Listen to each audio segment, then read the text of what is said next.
Subiendo la corriente con chinchorro y atarraya, la canoa de bareque para llegar a la playa. Va subiendo la corriente con chinchorro y atarraya, la canoa de bareque para llegar a la playa. Habla con la luna, habla con la playa. No tiene fortuna, solo su atarraya. Pescador habla con la luna, habla con la playa. No tiene fortuna, solo su atarraya. Pescador habla con la luna, habla con la playa. No tiene fortuna, solo su atarraya. Vous pouvez prendre place.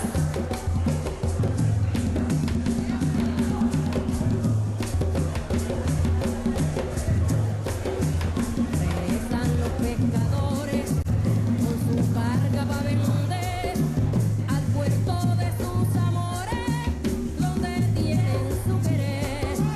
Regresan los pescadores con su carga para vender al puerto de sus amores, donde tienen su querer. El pescador habla con la luna, habla con la playa. No tiene fortuna.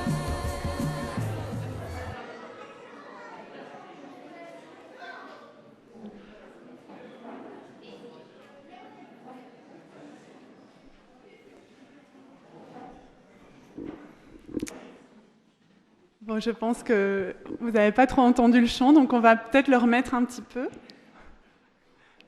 si c'est possible. Va subiendo la corriente con chinchorro y atarraya, la canoa de bareque para llegar a la playa.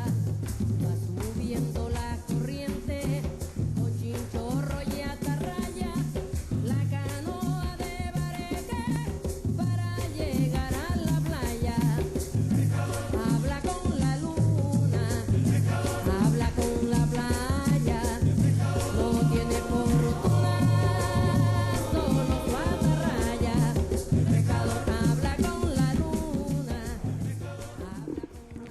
Je vous souhaite la bienvenue à tous à cette célébration d'été. Bienvenue aussi à nos sœurs et frères de l'église de Bierge qui nous rejoignent aujourd'hui pour ce culte en commun. Cette introduction vous aura peut-être un peu surpris. D'ailleurs, vous ne l'avez pas entendu, vous avez continué à parler au début. C'est peut-être un peu surprenant pour un dimanche matin à l'église. Peut-être ça vous a donné envie de danser, je ne sais pas.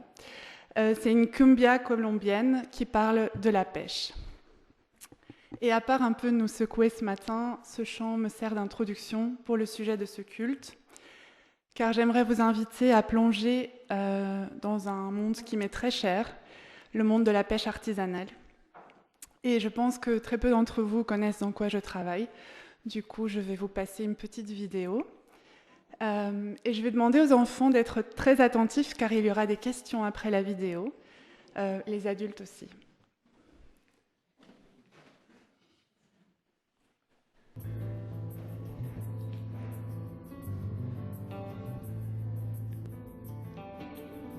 Les sardinelles effectuent des migrations saisonnières du nord au sud et du sud vers le nord dans la sous-région, au cours desquelles elles sont pêchées par des flottes artisanales et industrielles.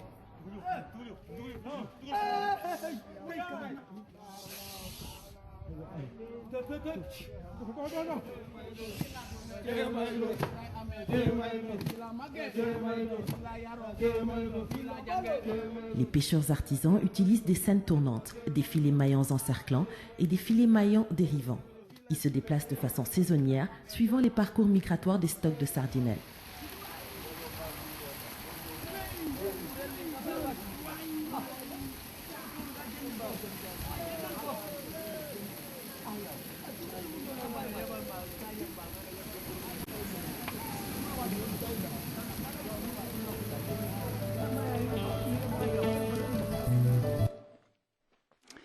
Merci beaucoup. Alors, qui peut me dire ce qu'on a vu sur cette vidéo? C'était très rapide, mais on a vu plusieurs choses. Oui, Amélie?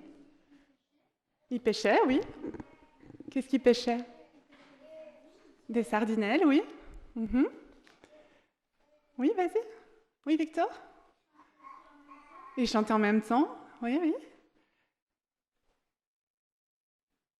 Il y avait une petite main qui se levait ici.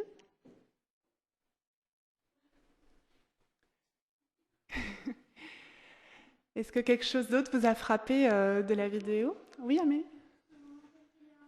Ils remontaient le filet ensemble, oui, très bien. Oui, vas-y. Le bateau? Ils sont dans un bateau? Une pirogue? Oui. Autre chose? Alors, à votre avis, pourquoi ils chantent tous ensemble quand ils tirent le filet? Pour se donner du courage, oui? C'est ce que vous allez dire, oui? Pour avoir le rythme, effectivement. Oui, effectivement, quand ils tirent tous ensemble, ils arrivent à tirer plus de poids ensemble, plus de quantité. Et alors, finalement, une petite question quiz. Combien de kilos ou de tonnes vous pensez qu'ils ont pêché? Oui, allez-y. 50 tonnes? C'est un peu plus. Ah non, 50 tonnes, pardon, je pensais que c'était 50 kilos. Ça, c'est beaucoup, oui. 2 kilos? Non, ça 2 kilos, c'est moins que ton poids. Oui, vas-y. 5 kilos, ça c'est encore aussi moins que ton poids. Oui? 10 kilos, ça c'est pas assez non plus. Oui? 60 kilos, ça c'est moins que mon poids. C'est plus que ça. Donc, combien? 500 kilos, ça c'est pas assez non plus. Donc juste pour vous donner une référence, 1,5 tonnes, c'est le poids d'une voiture. Oui? 250 kilos, ça c'est moins qu'une voiture. Mais je vais vous donner les chiffres. Donc une pirogue de 24 mètres, donc ça veut dire plus ou moins 2 fois la longueur de cette salle. Elle peut avoir jusqu'à 35 pêcheurs à bord et capturer jusqu'à 35 tonnes de poissons. Et là, il y en a 30. J'ai oublié de mettre 5 voitures. Donc voilà, pour la suite. Donc, vous me direz, pourquoi est-ce que je parle de cela à l'église? Nous ne sommes pas une sortie d'école où on parle de la pêche. C'est pas non plus que je me languis de mon travail et que j'ai trop envie de parler de mes pêcheurs avec qui je travaille. C'est rien de tout cela. Et je voudrais vous parler d'un épisode dans la Bible où on parle de quelque chose de similaire, de ce qu'on a vu dans la vidéo. Sauf que c'était une très petite barque et les pêcheurs ont fait une pêche si grande que les filets se rompaient. Et on va lire ce texte et c'est Emmanuela qui va lire le passage. Merci beaucoup.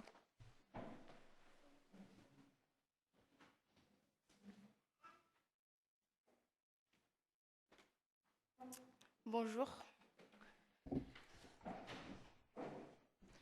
Un jour, Jésus se tenait au bord du lac de Génézareth, et la foule se pressait autour de lui pour écouter la parole de Dieu. Il vit 2 barques près de la rive, les pêcheurs en étaient descendus et lavaient leurs filets. Jésus monta dans l'une des barques qui appartenait à Simon, et pria celui-ci de s'éloigner un peu du bord. Jésus s'assit dans la barque et se mit à donner son enseignement à la foule. Quand il eut fini de parler, il dit à Simon, « Avance plus loin, là où l'eau est profonde. Puis toi et tes compagnons, jetez vos filets pour pêcher. » Simon lui répondit, « Maître, nous avons peiné toute la nuit sans rien prendre.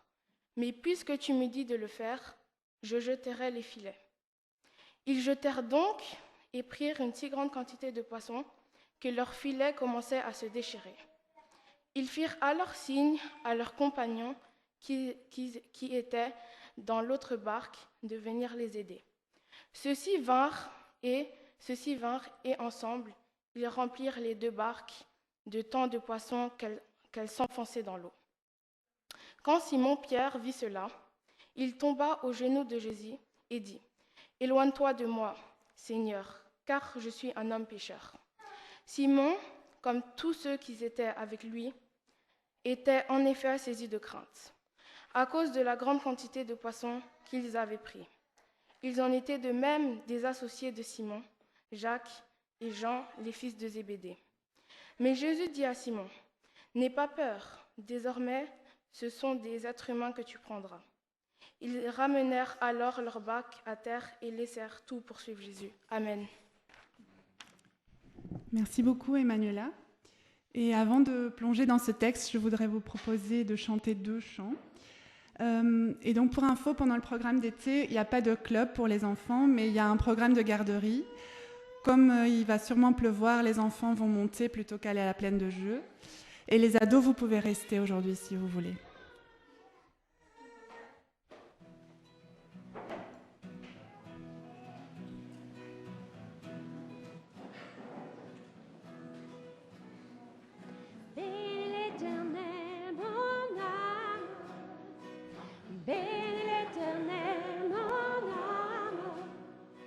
Sois émerveillé, sa fidélité ne dépendra pas des circonstances. Bénis l'Éternel, mon âme. Bénis l'Éternel, mon âme. Écoute sa voix, il dit que ta voix déplacera toutes les montagnes. Bénis l'Éternel, mon âme. Quand tout s'effondre, sombre, je sais que tu es là et que m'importe si les portes se ferment sur mes pas, je suis en marche sous l'arche de ton amour pour moi, Jésus, tu es roi et j'avance à ta suite. Bénis l'Éternel, mon âme. Bénis l'Éternel, mon âme.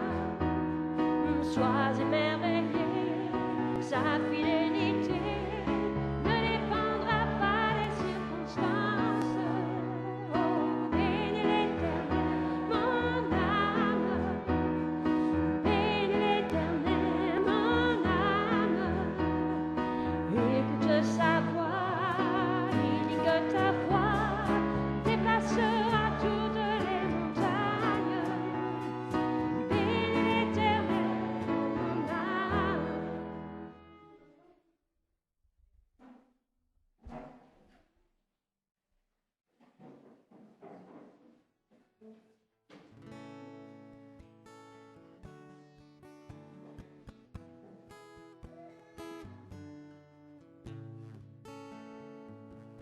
Les cieux proclament la gloire du ressuscité. Rien n'est égal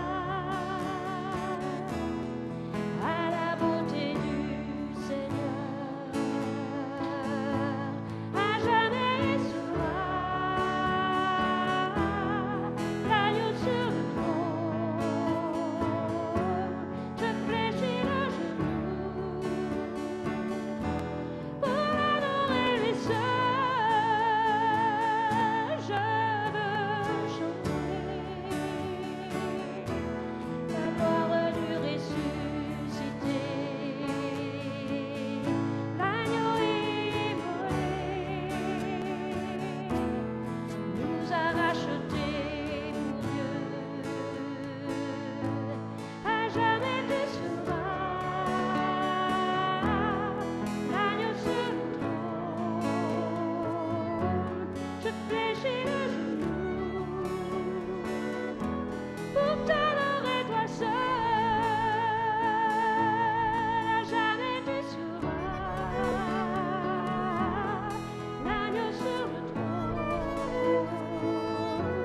Je fléchis le genou pour t'adorer toi seul.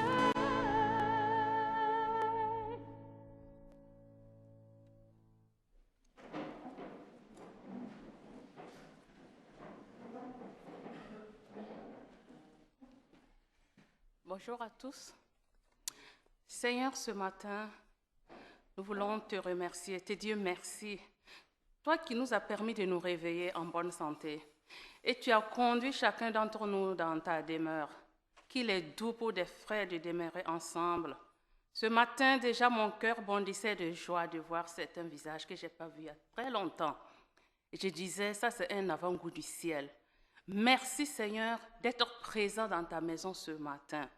Merci déjà de nous avoir nourris avec cette parole dans Luc 5, Seigneur. Avec ces pécheurs, c'est comme nous, Seigneur.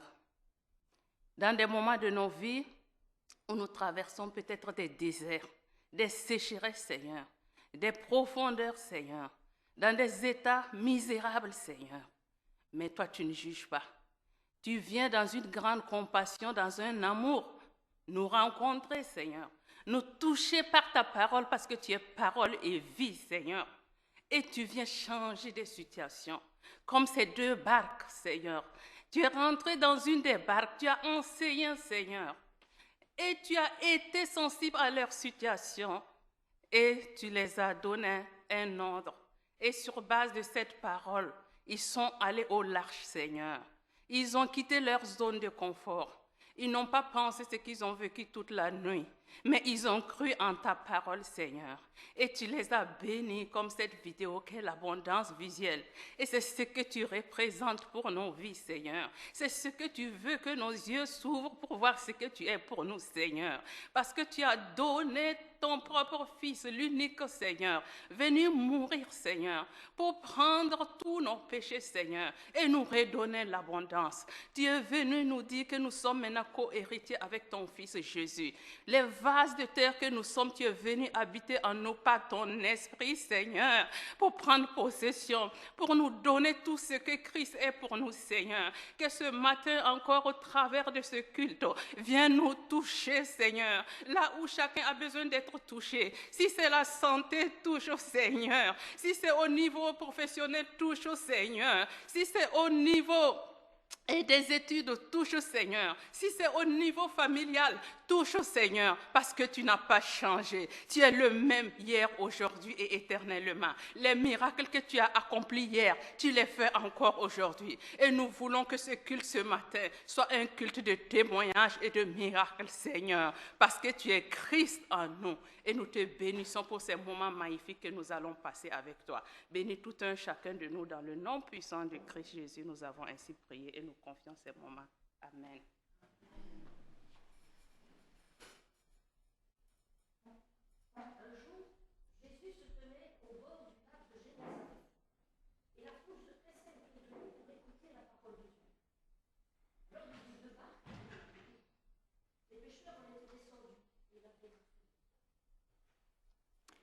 Merci beaucoup Myriam et Ariane.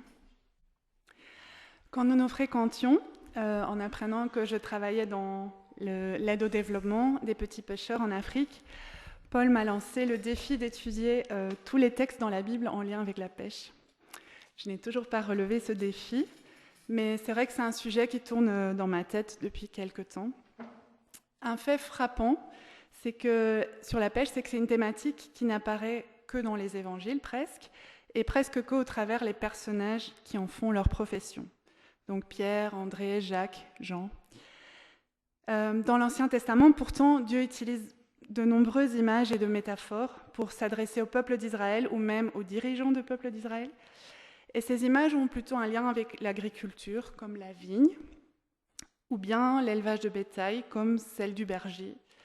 Et c'est des images que Jésus utilisera aussi après dans ses paraboles.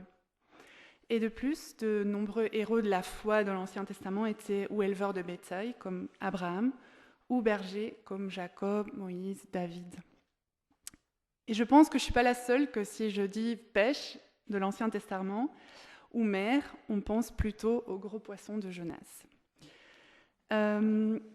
Néanmoins, dans nos lectures quotidiennes avec Paul, il y a un verset dans le livre du prophète Habakkuk qui m'a frappée. Il dit ainsi, « Tu traites les humains tout comme des poissons ou comme des bestioles qui sont sans maître. Car le méchant les prend tous à l'hameçon, il les drague dans son filet, les entasse dans sa nasse. Alors il se réjouit et il exulte. Alors il offre à son filet des sacrifices. Il brûle de l'encens en l'honneur de Sanas, car il obtient par eux une pêche abondante, des repas plantureux. Peut-être les priorités ne sont pas bien mises pour le méchant, mais ce verset peut nous aider à éclairer le texte que Emmanuela nous a lu dans Luc sur 2 points. Le premier point, il est lié à une caractéristique de la pêche qui la rend très différente de l'élevage ou l'agriculture. La pêche, elle est totalement dépendante de la disponibilité de poissons dans les eaux. De cette façon-là, elle ressemble plus à une cueillette, car il n'a pas fallu nourrir le poisson ou arroser pour le faire grandir. Le poisson nous attend là, il est prêt à être pris, s'il est là. Mais la pêche ressemble aussi à la chasse, parce qu'il faut savoir où se trouvent les bancs de poissons, les encercler, les attraper, ou leur tendre un piège, comme une nasse. Et donc, quand Habakkuk parle de poissons comme des bestioles sans maître, il fait référence à cela. Le poisson n'appartient pas au pêcheur, sauf quand il arrive dans son filet. Le poisson est grand ou pas, non par l'effort du pêcheur, mais par le cycle naturel dans lequel il se trouve, s'il a eu la possibilité de se nourrir, plus ou moins, et bien évidemment, cela nous renvoie à la création, à son créateur. Car de la même façon que Dieu donne la nourriture aux moineaux, il donne aussi de la nourriture aux poissons. C'est moins romantique, mais c'est vrai aussi. Et le deuxième point que je trouve intéressant dans ce verset est lié aux outils utilisés pour la pêche. Habakkuk parle du méchant qui utilise son filet et sa nasse pour entasser des humains, comme des poissons. Le méchant va encore plus loin parce qu'il pense que c'est grâce à ses outils qu'il est puissant. Et donc, il adore son filet et sa nasse comme des idoles. Et donc, j'ai dit, il a les priorités mal mises. Dans la pêche, il y a une grande partie de l'activité qui dépend de facteurs externes, tels que le climat, le temps, les courants marins, et tout bêtement, comme je l'ai déjà dit, la disponibilité de poissons. Donc, une fois qu'on a un banc de poissons tout près de la barque, il faut s'assurer que le filet va bien jouer son rôle, qu'il va rapporter un maximum de poissons aux pêcheurs. Et donc, dans le chant qu'on a entendu ce matin, en introduction, le refrain fait référence à ces facteurs externes dont la pêche dépend, mais aussi aux engins de pêche. Et donc, on va voir Donc, à gauche, il y a la version en espagnol. À droite, c'est la traduction qui dit « Le pêcheur parle avec la lune, le pêcheur parle avec la plage. Il n'a pas d'autre richesse que son filet épervier. » Filet épervier, c'est ce qu'on voit en bas à gauche. Donc, le refrain nous parle de la dépendance du pêcheur des astres, comme la lune, comme repère pour s'orienter la nuit. Mais aussi de la dépendance de la plage comme lieu de débarquement, lieu où accoster son bateau. Et il parle aussi de sa dépendance des engins de pêche. Mais il ne peut pas dominer les deux premiers, ni la lune ni la plage, parce qu'il n'en est pas maître. Mais il est maître de ses engins, il est riche de ses engins. Et donc ce n'est pas un hasard qu'une grande partie du travail de pêcheur est à terre, à réparer et à laver les filets. Et c'est bien là que Jésus rencontre Pierre et ses associés. Ils lavaient leurs filets. Donc revenons donc à nos moutons, les poissons, et au texte de Luc. Quand Jésus eut fini de parler, il dit à Simon, « Avance plus loin, là où l'eau est profonde, puis toi et tes compagnons, jetez vos filets pour pêcher. » Simon lui répondit, « Maître, nous avons peiné toute la nuit sans rien prendre. Mais bon, puisque tu me dis de le faire, je jetterai les filets. » Merci. Ce texte de Luc est souvent lu et interprété sur sa deuxième lecture, une lecture plus spi, si on peut dire comme ça. Si je fais une recherche rapide sur Internet, je tombe sur des nombreux prédicateurs qui font passer des messages tels que Jésus dit à ses disciples d'avancer en eau profonde. Et ce n'est pas seulement ce qu'il a dit, mais c'est aussi une métaphore de la direction qu'il souhaite nous voir prendre dans notre vie spirituelle. Mais je voudrais revenir à une lecture au premier degré, à ce que Jésus dit vraiment. Et Simon, comme tous les pêcheurs, il a mené ses activités la nuit pour 3 raisons. La première, c'est qu'avec les températures fraîches de la nuit, les poissons remontent à la surface et ils viennent se nourrir plus plus près de la surface. La deuxième, c'est que la nuit, il y a moins d'activités. Donc, par exemple, toutes les activités de transport marin, de transport de passagers, aujourd'hui aussi les activités de tourisme, ski nautique, tout ça, ça fait beaucoup de bruit en journée. Donc, on sort la nuit pour pêcher parce que les poissons sont moins effrayés. Et la troisième, ça dépend aussi du type de filet, mais à l'époque, c'est clair que c'était comme ça, le filet est moins visible pour les poissons la nuit. Et donc, quand Jésus dit en plein jour, Simon va en eau profonde, il ne demande pas quelque chose d'impossible. Les poissons pourraient se trouver effectivement en eau profonde en journée. C'est là qu'ils sont. Et je pense que la réponse de Pierre reflète son caractère un peu impulsif, plutôt que son incrédulité. Il est juste las de travailler, mais il veut bien jeter son filet car c'est possible d'avoir du poisson. Et Simon, il a travaillé toute la nuit, mais il ne contrôle ni le temps, ni les poissons, parce qu'il n'en est pas encore maître, ils ne sont pas encore dans son filet. Il n'est riche que de sa barque et de son filet, quand Jésus lui demande d'avancer en eau profonde. Mais Simon, il fait aussi preuve de foi.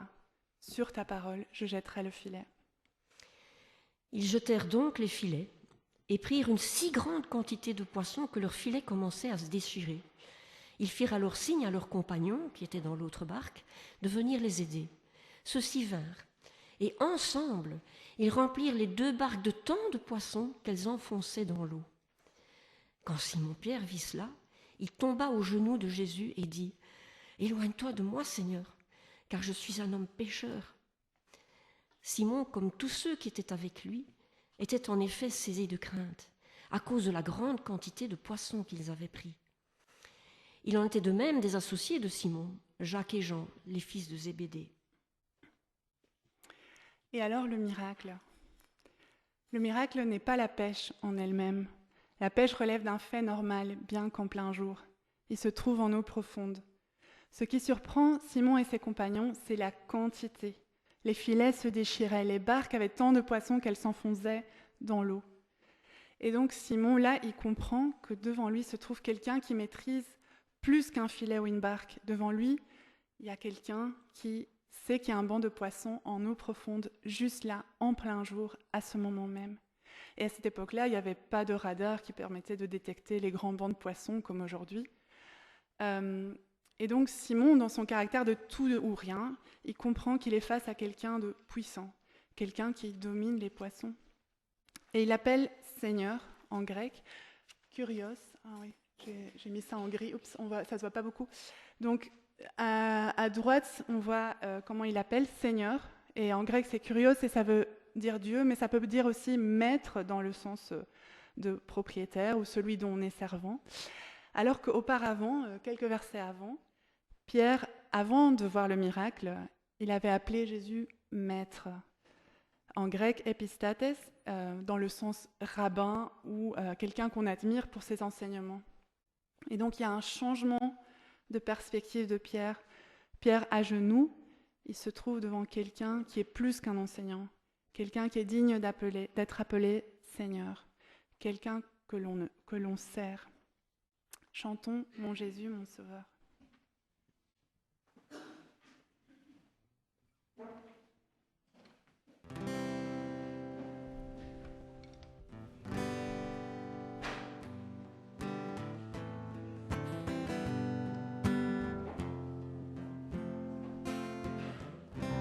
Oh Jésus, mon Sauveur, Seigneur de l'est comme toi, jour après jour, je te louerai par ton amour merveilleux.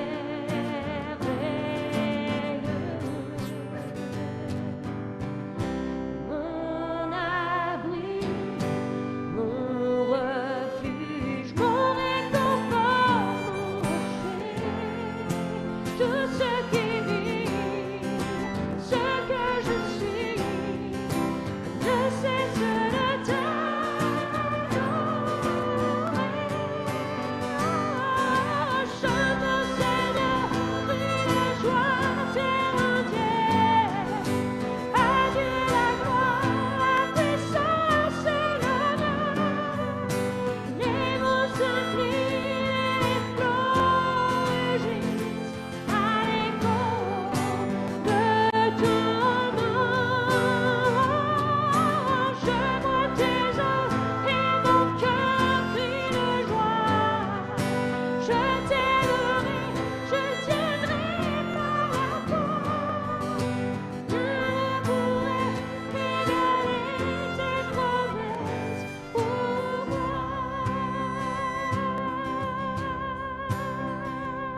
Mais Jésus dit à Simon, « N'aie pas peur.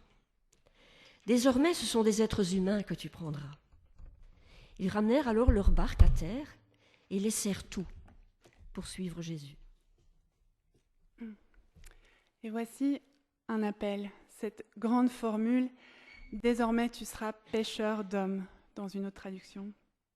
Et si vous avez grandi comme moi dans une église protestante, c'est peut-être une formule que vous avez entendue répéter en comprenant le sens général, mais sans en avoir les nuances.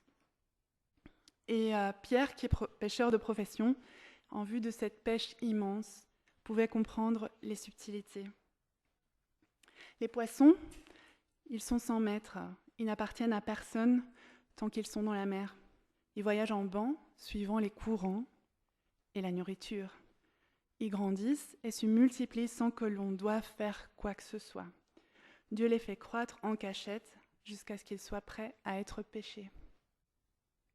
Le filet, s'il est bien raccommodé, il attrape de nombreux poissons quand la pêche est bonne. Mais le pêcheur humble et réaliste sait que la pêche dépend de multiples facteurs dont il n'est pas maître, tels que le temps, les marées et les courants, et bien sûr la disponibilité de poissons. La pêche, c'est une cueillette. Les pêcheurs n'ont rien fait pour que les poissons soient grands et bons. Cela n'est pas dans leurs mains. Mais cette cueillette, cette pêche sera très bonne, si c'est à la parole du Seigneur que les pêcheurs ont lancé le filet. Un autre passage dans l'évangile de Matthieu peut venir éclairer le signe que Jésus vient de faire. Le royaume des cieux ressemble encore à un filet qu'on a jeté dans la mer et qui attrape toutes sortes de poissons. Jésus appelle Pierre à être pêcheur d'hommes, et Pierre et ses compagnons laissent leur barque, laissent tout et le suivent. Ce n'est pas un appel à pêcher, à travailler dans le vide, mais c'est un appel sachant que le maître de l'univers domine les courants, le temps, sa création. Il sait que quand c'est le moment de lancer le filet, il fait en sorte que la pêche sera bonne. Les pêcheurs mettent leurs bras en action, certes, mais ce n'est pas cela qui ramène les poissons dans le filet. Chantons Torrent d'amour.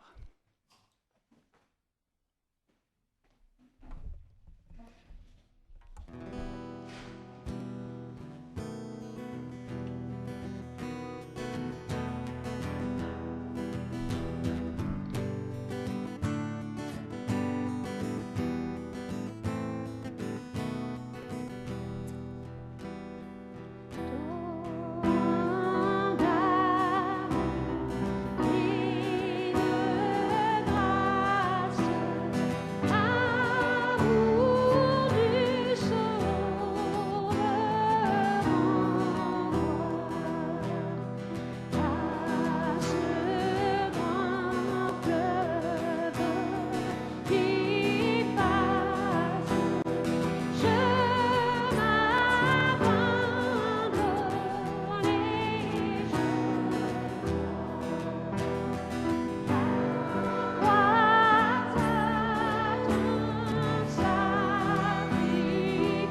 Il y a un autre épisode où il y a une pêche miraculeuse, et cet épisode nous est raconté dans l'évangile de Jean, après la mort et la résurrection de Jésus. Simon décide d'aller pêcher, et quelques autres disciples l'accompagnent. Presque tout se reproduit comme dans Luc 5. Ils pêchent toute la nuit et ne prennent rien. Seulement, cette fois-ci, Jésus n'est pas monté dans la barque. Il les attend sur le rivage et leur demande s'ils ont quelque chose à manger. Ils n'ont rien. Cette fois-ci, il ne leur demande pas d'aller en eau profonde. Il leur dit de jeter le filet là, juste à côté de la barque. Ils prennent une grande quantité de poissons et l'évangile de Jean est très précis, 127 gros poissons. Mais en réalité, la table est déjà prête quand ils reviennent à terre. Regardez comment continue l'histoire. Lorsqu'ils furent descendus à terre, ils virent là un feu de braise avec du poisson posé dessus et du pain. Jésus leur dit « Venez manger ». Jésus s'approche, prend le pain et le leur partage. Il fait de même avec le poisson. Jésus s'approche, prend le pain, le partage. C'est un geste qui est répété plusieurs fois dans les évangiles. Jésus s'approche, prend le pain, le partage. Jésus donne en abondance. Il a donné une pêche miraculeuse, mais avant tout, il s'est donné lui-même. Et bien qu'il nous invite à la table, venez manger, c'est lui qui s'approche d'abord. C'est lui le pain du ciel qui est descendu jusque nous. Si quelqu'un mange de ce pain, il vivra éternellement. Et le pain qu'il donne, c'est sa chair, qu'il a donnée pour la vie du monde. Ce pain que nous allons prendre représente le corps de Christ, brisé pour nous à la croix. C'est cela dont nous nous rappelons chaque fois que nous prenons le pain. Jésus nous dit « Venez manger ».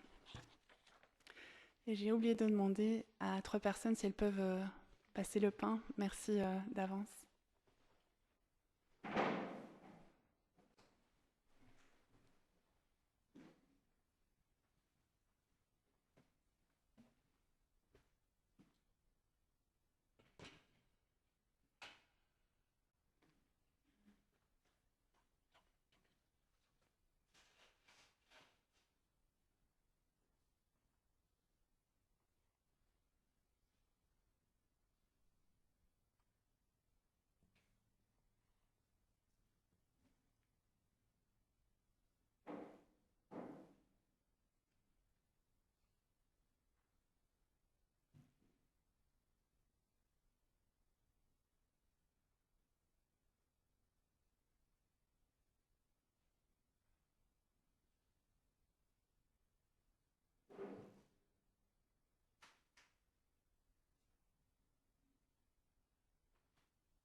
Le vin, ou dans ce cas-ci le jus de raisin, représente le sang du Christ qui a coulé pour nous.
Merci beaucoup, Joël, pour cette plongée très très intéressante. C'est toujours très riche de voir comment chacun lit le texte biblique, avec quel regard, quel arrière-plan, avec ta profession aussi. Merci beaucoup. Merci à l'Église de Bierge d'être là. Parmi nous aujourd'hui, on est vraiment très très heureux de vous accueillir. Et dimanche prochain, nous allons venir chez vous.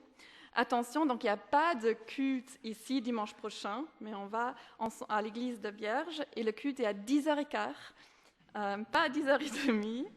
Et c'est à la rue provinciale 243 à Bierge, mais on va encore envoyer un message en fin de semaine pour vous le rappeler.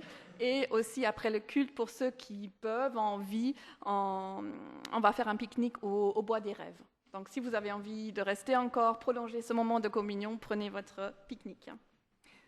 Le 9 août, on va revenir ici à Stockel, reprendre notre rythme habituel de culte d'été. Et le 30 août, ce sera déjà le culte de la rentrée, avec la rentrée des clubs, avec une nouvelle série de prédications qui va commencer. Et le 6 septembre, une semaine après, on aura un culte de baptême. C'est vraiment une grande joie. Et s'il y a encore quelqu'un dans la salle qui dit « Mais moi aussi, je cheminais avec le Christ, j'ai envie de vraiment signer encore cet engagement par cet acte, venez me voir ou à quelqu'un d'autre de l'équipe pastorale. » Le 16 août, c'est une annonce un peu plus festive. Il y a la sortie Stockel Fun au tapis de fleurs, donc vous pouvez vous adresser à Sophie Loarn pour vous inscrire.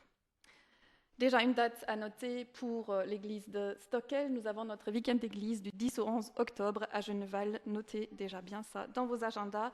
On aura comme orateur Claude-Henri Goba, le président de notre réseau d'églises. Les permanences pastorales, donc en été, comme les uns et les autres sont partis, parmi le conseil pastoral, on a des permanences. Cette semaine, c'est Ariane et Caroline qui sont là. Donc si vous avez un besoin de prier, envie de prier, un souci, vous pouvez vous adresser à Ariane et Caroline. Une dernière annonce, ça concerne l'atelier aquarelle qui va animé par Elga Omizotis pendant 2 jours, du 4 au 5 août, mais ce n'est pas seulement un atelier d'aquarelle, c'est déjà très très riche, mais en fait c'est comme une retraite d'aquarelle parce que les Mizotis offrent aussi les offices. Donc il y aura plusieurs offices à suivre pendant ces 2 jours, donc on peut se retirer, laisser Dieu nous parler à travers l'art, à travers la nature, parce que c'est bien, c'est comme une mise au vert, et aussi laisser Dieu nous parler par sa parole. Il y a encore des places disponibles. Vous pouvez vous inscrire sur le site où Eva est là aujourd'hui aussi, si vous avez envie de lui parler. Il y a encore des flyers sur la table aussi derrière. Après le culte, on pourra prendre tous ensemble un café, je le dis aussi pour ceux qui sont là pour nous rendre visite, profiter de ce moment pour faire meilleure connaissance et prendre un café, un petit biscuit ensemble. Merci Lydia.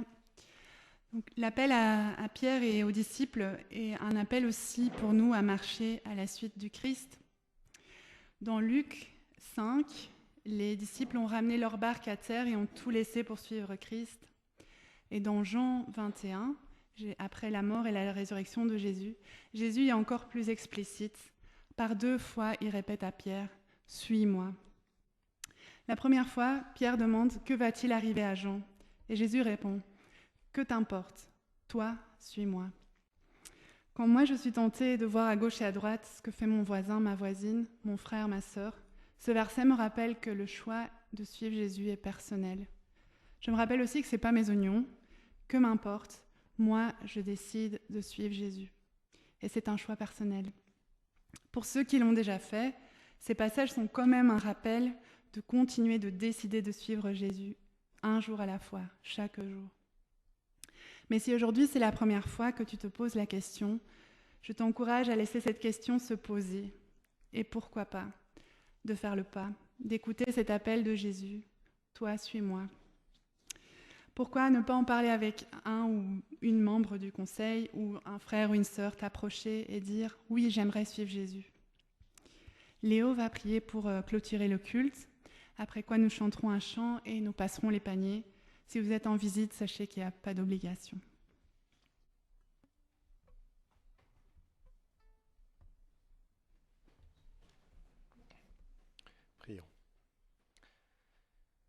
Seigneur notre Dieu, nous voulons te bénir parce que tu nous as fait la grâce, chacun des mers où nous nagions, d'être péchés par toi, d'être rassemblés, Seigneur, en toi. Et Seigneur, nous voulons te prier que tu nous conduises encore sur ce chemin où nous voulons te suivre jour après jour, et en particulier dans la semaine qui s'ouvre devant nous. Seigneur, nous voulons, avec la grâce que nous voyons de te connaître, de te suivre, de marcher avec toi, nous voulons te prier aussi pour notre monde, pour tous ceux qui nous entourent, Seigneur, dans nos familles, à notre travail, Seigneur, parmi nos amis, Seigneur, et tous ceux dont nous espérons qu'ils aient aussi la grâce de te connaître et de pouvoir te suivre. Veuille, Seigneur, les bénir, les toucher, œuvrer aussi dans leur vie, Seigneur. Entends nos prières pour eux et fais grâce. Et nous te prions que tu nous conduises encore vraiment, chacun dans notre témoignage individuel et communautaire, Seigneur, à ta suite. Fais-nous, Seigneur, la grâce, en toute sincérité, d'être témoins de qui tu es, de la manière dont tu transformes nos vies. Nous nous confions entre tes mains, Seigneur, pour la semaine qui est devant nous, en te priant de nous garder pas à pas. Au nom de Jésus. Amen. Et nous pouvons nous lever pour chanter ce dernier chant.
Bon dimanche.